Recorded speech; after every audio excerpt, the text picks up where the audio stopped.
Finally C Joseph Vijay என்னும் நான் அந்த வார்த்தையை கேட்கறதுக்காக எல்லாம் ஒரு வழியா ஒத்துக்கிட்டாங்க. எலெக்ஷன்ல இவ்வளவு மெஜாரிட்டியில ஜெயிச்சுமே பதவி ஏற்கிறதுக்கு இவ்வளவு பெரிய போராட்டமா இருக்கு. ஹிஸ்டரியிலேயே இவ்வளவு மோசமா எந்த ஒரு கட்சிக்கும் நடந்தது இல்ல. ஈவன் கர்நாடகால கூட இந்த மாதிரி ஹங் அசம்பிளி நடந்துச்சு. அதுக்காக அவங்க ஒன்னும் பதவியேற்பு விழாவை தடுக்கலையே. As per the rule head கவுண்ட்ன்றது நம்ம சட்டசபையில ப்ரூவ் பண்ணாலே போதும். ஆனா இவரை மட்டும் ஏன் ப்ரூவ் பண்ணிட்டு பதவியேற்க சொல்றாங்கன்னு தான் தெரியல. இதுக்கிடையில டிஎம்கே ஏடிஎம்கே கூட்டணின்னு ஒரு பேச்சு வேற. இந்த ட்விஸ்ட் மட்டும் நடந்துருந்துச்சுன்னா இந்த 75 வருஷ அரசியல் வாழ்க்கைக்கு அர்த்தமே இல்லாம போயிடும்.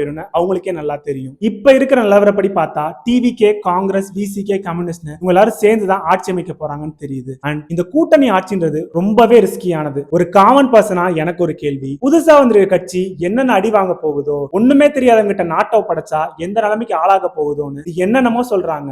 இன்னைக்கு டாமினண்டா இருக்க டிஎம்கே ஏடிஎம்கே ஒரு காலத்துல புது கட்சியா தானே இருந்துச்சு. அன்னைக்கு அவரை நம்பி நம்ம நாட்டை படைச்சோம். அதே மாதிரி இவர்கிட்ட கொடுத்தாதான் அட்லீஸ்ட் இவர் என்ன பண்ணுவாருன்னாச்சும் தெரியும். விஜய்க்கு இந்த அரசியல் வாழ்க்கைன்றது ரொம்பவே புதுசுதான். அதுக்கேத்த மாதிரி அவர் கொஞ்சம் கொஞ்சமா தான் கத்துக்கிட்டு முன்னேறி ஆகணும். எது எப்படியோ இப்ப டிவிகே மேலதான் மொத்த போக்கஸ்ன்ற மாதிரி எல்லாருமே ரொம்ப மைனூட்டா வாட்ச் பண்ணிட்டு இருக்காங்க. ஒரு சின்ன தப்பு நடந்தா கூட அதுக்கு காரணம் விஜய் தான் ஈஸியா சொல்லிடுவாங்க. So Vijay fans and TVK supporters, be careful with what you are doing. Hope all will be good.